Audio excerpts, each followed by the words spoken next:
les Nakamas, c'est parti pour un avis de l'épisode 1 de Dragon Ball Daimao. Les débuts de l'épisode se passent dans le royaume des démons, là où vivent les Majin. Donc nous avons au début le personnage de Goma et Degezu. Donc ces deux démons ont des réactions par rapport aux événements qui s'est passé durant l'arc de Boo, dont la mort de Dabura ainsi que la mort de Boo. Ils récapitulent un petit peu donc les événements passés, parce qu'ils ont raté quand même pas mal d'événements.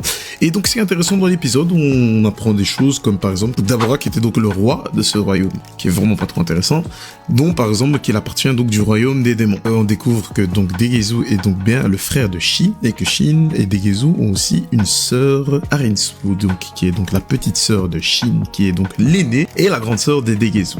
Et donc en apprenant la mort de Dabura, c'est ainsi que Goma prend la tête du trône du roi des démons et tient à les avertir donc la menace qui sont les Saiyans responsables de la mort de Dabura et Majin Buu. Selon elle, si les Saiyans découvrent le monde donc des démons, ce serait donc la fin pour eux. Mais bon, je pense pas qu'ils ont un rôle si important que ça, mais allez, soyons fous, ils allons découvrir donc la suite. Et c'est ainsi que les démons donc découvrent l'existence des Dragon Ball. Donc le premier vœu de Goma, ce sera donc que la Z-Team, ainsi Goku, Vegeta et le reste, rajeunissent. Et ainsi, il avait un deuxième vœu qui était d'avoir le troisième œil du démon. Apparemment, ce troisième œil serait donc un objet qui donnerait accès à un pouvoir tellement puissant qui a existé durant la période du père de Dabura qui s'appelait Abara. Et donc nos trois personnages ils vont décider d'aller donc sur Terre. Il y aura donc la rencontre d'un autre personnage aussi qui était donc un sorte de Namek. Ce Namek est donc le créateur des Tamagami qui sont donc des protecteurs des Dragon Ball dans le monde des démons. Donc oui, il y a des Dragon Ball dans le monde des démons.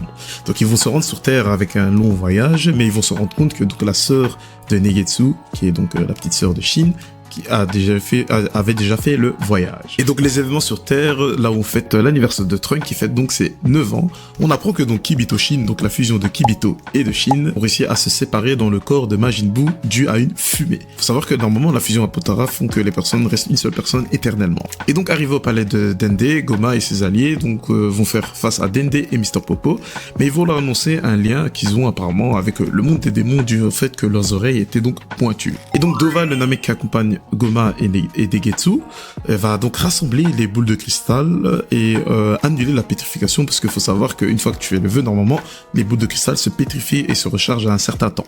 Et il va faire il va utiliser un pouvoir super cheaté assez magique où il va donc juste refaire apparaître les Dragon Ball, mais genre en mode facile.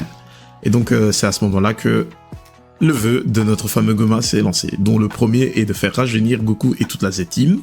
Et puis le deuxième vœu aussi, ce sera donc sûrement concernant l'œil du démon dans lequel il a envie d'avoir accès. Et donc l'épisode se conclut avec Goku et Vegeta qui s'entraînaient de base, se retrouvant jeunes. Alors sur les points positifs de cet épisode, déjà rien que de nous mettre dans la nostalgie, et quand on regarde les graphiques et les couleurs, je trouve que c'est vraiment, genre en termes de graphiques, vraiment excellent. On parle quand même de Dragon Ball, c'est quand même une œuvre à respecter.